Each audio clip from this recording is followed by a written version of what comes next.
I just want your time. I just want your time. ¿Qué tal, David, tío? ¿Cómo estás? ¿Cuánto tiempo sin salir un poquito y grabar contigo? La verdad, han sido semanas un poco complicadas, pero ya aquí estamos de nuevo. Ha sido semanas de muchas reviews, muchas pruebas, muchas historias y no hemos podido coincidir. Pero aquí estamos. Sí, señor. Hemos tenido que decir que llevamos como media hora aquí esperando para poder grabar porque había unos niños cantando los villancicos. Sí. Así que un saludo a los padres que no han sido capaces de decir, chicos, venís un poquito. Un saludo. Bueno, te iba a decir, David, como habrás visto durante estas últimas semanas, hemos hablado mucho de los Mac porque ya los tenemos aquí. Sí. Yo recuerdo que incluso hicimos una de nuestras charlas en la que hablábamos precisamente sobre el futuro de estos Mac, ¿no? Sobre si crees que merecerían la pena o no. Y te quiero hacer una pregunta ya para entrar en calor, que es, ¿ha cambiado tu opinión respecto a si merecen o no la pena a día de hoy comprar, por ejemplo, uno de estos Mac con Apple Silicon después de que hayas visto un poco los que yo tengo y también hayas visto las reviews que ha hecho otra gente? Ha cambiado mi opinión respecto a lo bien que lo han hecho, pero sigo pensando como pensaba antes, ¿no? Creo que lo mejor aún está por venir, creo que Apple ha abierto un muy buen camino, pero aún no estamos en ese rendimiento auténtico que tiene que llegar. Creo que el otro día estuve leyendo un artículo que Apple más o menos pensaba que en un par de años aproximadamente sería cuando realmente los nuevos Mac estuvieran completamente fusionados ya, tanto a nivel de software como a nivel de rendimiento y demás. Es decir, para mí es un gran empiece, es un empiece mucho mejor de lo que yo vaticinaba, porque tenía muchas dudas de cómo iba a funcionar Rosetta con aplicaciones de terceros, pero funciona muy bien. Muy bien. La verdad que a mí me ha sorprendido porque se instala y se ejecuta la primera vez que vas a abrir una aplicación no adaptada. Eso es. Y luego automáticamente ya no notas que está y luego todo se mueve de una forma muy fluida y eficiente. Sí que es verdad que a lo mejor en alguna aplicación, sobre todo en los juegos, es donde a lo mejor más le cuesta y a lo mejor sí que puedes encontrar algunos errores, pero me está sorprendiendo también la rápida respuesta de la comunidad de desarrollo que está adaptando. Cada vez están saliendo, toda la semana van saliendo cada día actualizaciones de aplicaciones que se dan soporte ya a los M1 y esto me gusta porque es como que vamos a tardar menos de lo que esperábamos quizás en ver esa transición de al menos las apps más utilizadas por los usuarios. Un pequeño matiz, realmente hay muchos desarrolladores que aunque veamos continuas actualizaciones no quiere decir que estén actualizando ese software al procesador ya M1, ¿no? Porque es un proceso mucho más complejo. Ajustar una aplicación a un procesador como es el nuevo M1 no es simplemente compilar el software y ya vale. No vale porque la forma de interactuar con el procesador, daros cuenta que la información del disco va al procesador, el procesador lo procesa, Sí. ¿vale? Y depende del tiempo de reloj, depende de muchas cosas de este nuevo procesador y todo eso requiere un ajuste bastante minucioso y bastante delicado. ¿Qué suelen hacer los desarrolladores? Lo que suelen hacer son pruebas de esa optimización. Cuanto más optimizan en Rosetta, luego más óptimo va a ser evidentemente con el procesador directamente atacándolo. Pero hay aplicaciones que incluso van a tener que ser reescritas completamente. O sea, no es simplemente un compilado de la aplicación y un cambio de APIs, ¿no? No es como si sacara un SDK distinto Apple, ¿no? Y dijera, pues he metido nuevas funcionalidades, lo que antes lo hacía en tantos milisegundos ahora lo voy a hacer en menos, simplemente tocando las APIs, ¿no? No es el concepto. Es que la gente va Esto es romper un poco una lanza para que sepan y entiendan que puede ser que haya aplicaciones que hasta dentro de 2 años no estén completamente reescritas. Son aplicaciones muy grandes y hay que reescribir en muchos casos aplicaciones, ¿no? Porque todos los tiempos, date cuenta que los procesos de optimización de las aplicaciones, hay tester, hay gente detrás que están haciendo pruebas, eso lleva un trabajazo increíble. Y bueno, sí que es cierto que Apple lo ha resuelto muy bien, está muy bien, Rosetta funciona muy bien.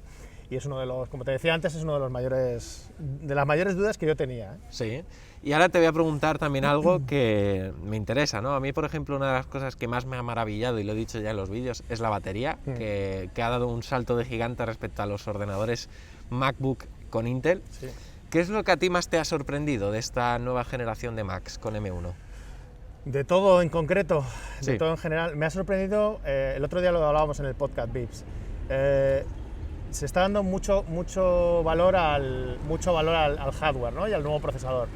Y estamos dejando un poco de lado el trabajazo que está haciendo la aplicación, el traductor, como si dijéramos Rosetta, ¿no?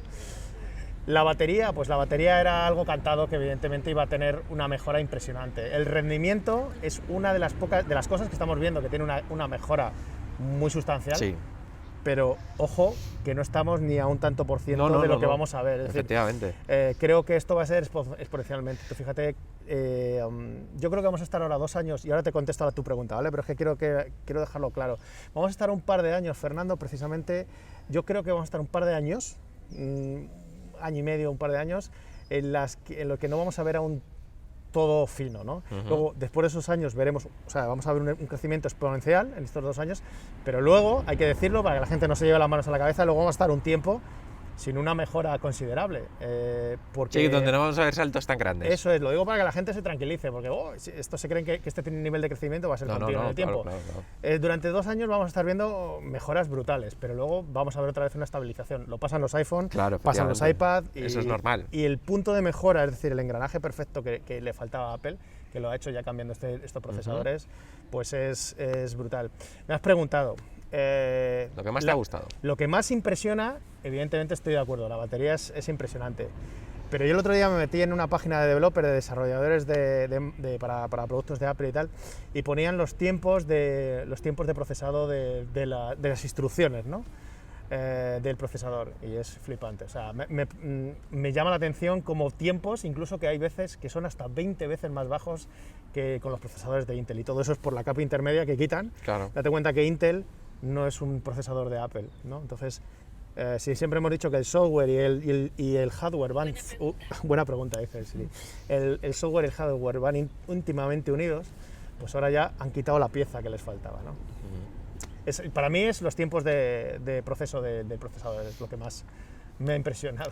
A mí, ya digo, o sea, me gusta lo que veo porque es como la sensación que me da después de probar los ordenadores con M1, es que han reinventado la gama baja. O sea, reinventado, me explico, el nivel de la gama baja la han subido, claro. Y ahora el listón más bajo está 2 peldaños por encima que hace un año. Efectivamente. Entonces, lo que dices tú. Han acortado, ¿no? Yo mi sensación es que han acortado mucho entre la gama baja, sí, que puede ser un NER, por ejemplo, y la gama alta de antes. Es un corte porque, muy justo. claro, si hemos visto, es lo que dices tú, que lo que vamos a ver ahora va a ser alucinante. O sea, que no hemos visto nada más que el principio, porque, me explico, o sea, estos ordenadores que estamos viendo ahora es la gama baja del año que viene. Exactamente. Porque el año que viene saldrán, y el siguiente, los equivalentes ya a gama profesional.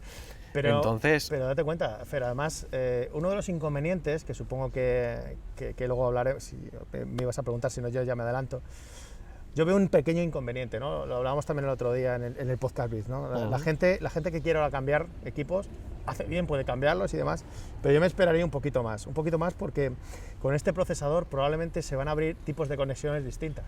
Ahora mismo solamente teníamos USB-Cs, ¿no? Y vete tú a saber si no hay nuevas... tendrán que rediseñar nuevas placas simplemente para la ergonomía de los ordenadores. Vete tú a saber si ahora, a través de esa reconstrucción de los nuevos equipos, no piensan en otro tipo de conectores y muchas más formas de intercambiar información. Por airdrop, vete eso, ¿sabes? No sé, hay muchas cosas nuevas que tenemos que ver. Yo no sé si conexiones, pero lo que estoy seguro es que vamos a ver muy pronto cambios de diseño. O sea, porque una de las cosas que se está demostrando con estos nuevos procesadores, que son tan eficientes, no solo energéticamente, sino también a nivel de temperatura, que precisamente tanto el MacBook Air como el MacBook Pro lo tiene, el MacBook Air no, podrían vivir sin ventilador. Porque nosotros en las pruebas de alto rendimiento que hicimos, por ejemplo, en la comparativa con Cherru, el MacBook Pro no encendió el ventilador en ningún momento y mantuvo una temperatura muy estable. Quiero decir con esto que podrían arriesgar con diseños incluso más extremos, y ya sabemos que a Apple le gusta mucho hacer eso.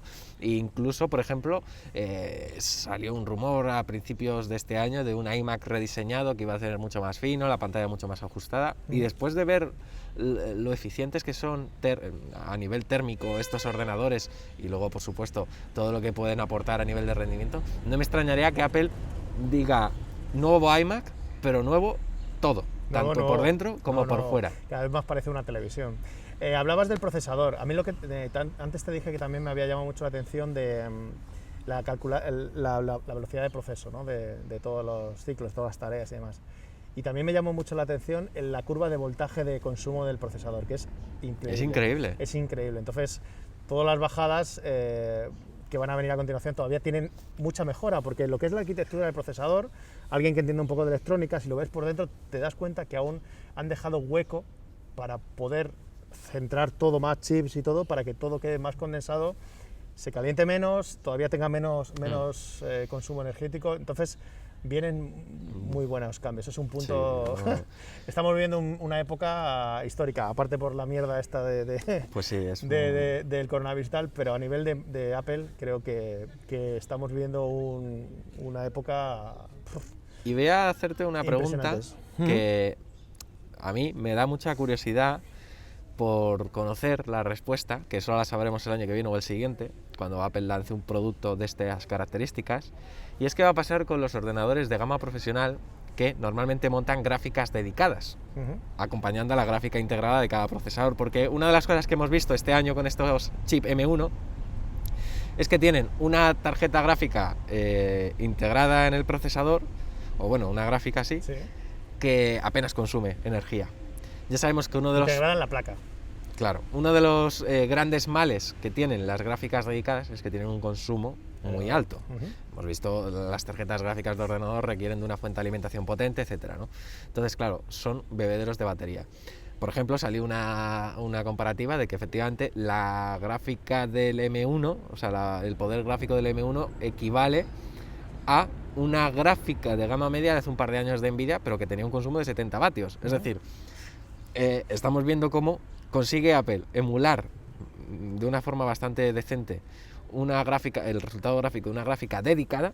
¿Crees que esto puede abrir la puerta a que Apple también haga una gráfica dedicada propia para los ordenadores del futuro? A ver, ¿O recurrirá a Nvidia, AMD? Yo creo que la táctica de Apple va a ser seguir haciendo lo que hace con sus dispositivos, por ejemplo, móviles y demás.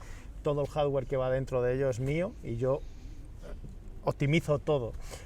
Puede ser que sea una de las tácticas de Apple, que vaya consumiendo solamente productos suyos y que cada vez su I+D vaya orientado no tanto a integrar productos de terceros, sino a inventar productos suyos. Es que a mí, ya te digo, el miedo, entre comillas, que me da es que precisamente la nueva generación de Macs con gráficas dedicadas, si recurren a gráficas dedicadas que son de terceras marcas, que evidentemente en eso sí que no puede controlar el consumo o los requisitos de potencia o de energía para funcionar, sí que el rendimiento de autonomía respecto, por ejemplo, a las versiones que hemos visto este año sea bastante inferior.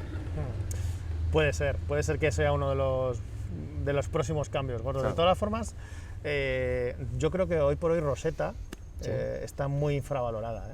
O sea, está infravalorada, entre Te voy a comillas. llamar el señor Roseto, Es que te voy a llamar el Roseto. Es que soy un gran fan de Rosetta, porque a nivel de desarrollo de software lleva debajo una implementación brutal y puede ser usado para muchas cosas. No solamente para traducir instrucciones de un procesador, o sea, de un software a un procesador y viceversa, sino es una interfaz ni más ni menos que puede ser utilizado para cualquier tipo de hardware. Entonces, es que si piensas un poco así, hay mucho futuro. A lo mejor incluso ya no es tanto, ahora mismo Apple no se puede permitir el lujo de crear tarjetas gráficas. Se lo puede permitir, evidentemente, pero a lo mejor no llegan tiempos, ¿no?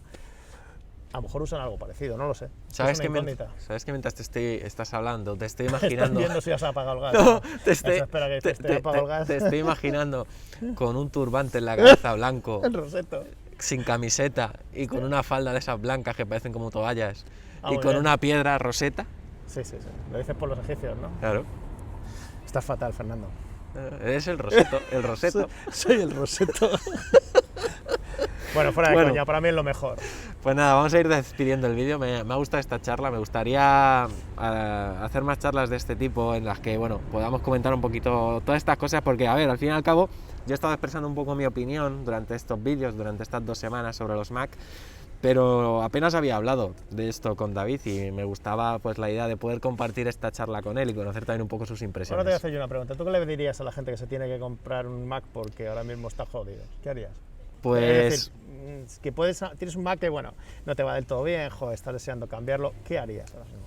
Pues quizás a ver, lo primero que hay que analizar es el uso de aplicaciones que ahora mismo requieres de tu ordenador y asegurarte bien de que esas aplicaciones corren bien con Rosetta, ¿vale? Y que, por supuesto, el desarrollador te está dando esperanzas a través de sus redes sociales, su web y demás, de que va a actualizarla y va a hacerla nativa con los M1 pronto, ¿no? Ya sabemos como, por ejemplo, las Office ya está en beta para M1, Sí. Adobe también ya está trabajando en esto. Entonces, me aseguraría bien de eso y yo creo que a lo mejor probaría con un MacBook Air. Sí. No, yo creo que es una gran opción por precio y porque lo hemos dicho en el podcast también, en el podcast VIP. O sea, la diferencia entre el MacBook Air y MacBook Pro es más corta que nunca. Exactamente, por eso es una recomendación que yo estoy haciendo mucho. Hay mucha gente que nos pregunta que están maquetando vídeos y que trabajan en diseño gráfico y tal, y nos dicen que si realmente merece la pena, que que el MacBook Air funciona bien.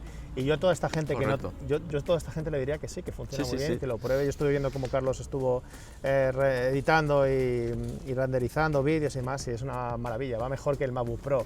Entonces, es el totalmente... MacBook Pro de Intel. De Intel, sí, claro. Es totalmente funcional, pero sí que es cierto que a lo mejor no te merece la pena pegarte un cambio ahora mismo al Pro. Yo me esperaría al Pro, por ejemplo, me esperaría un poquito y me tiraría más por el MacBook Air.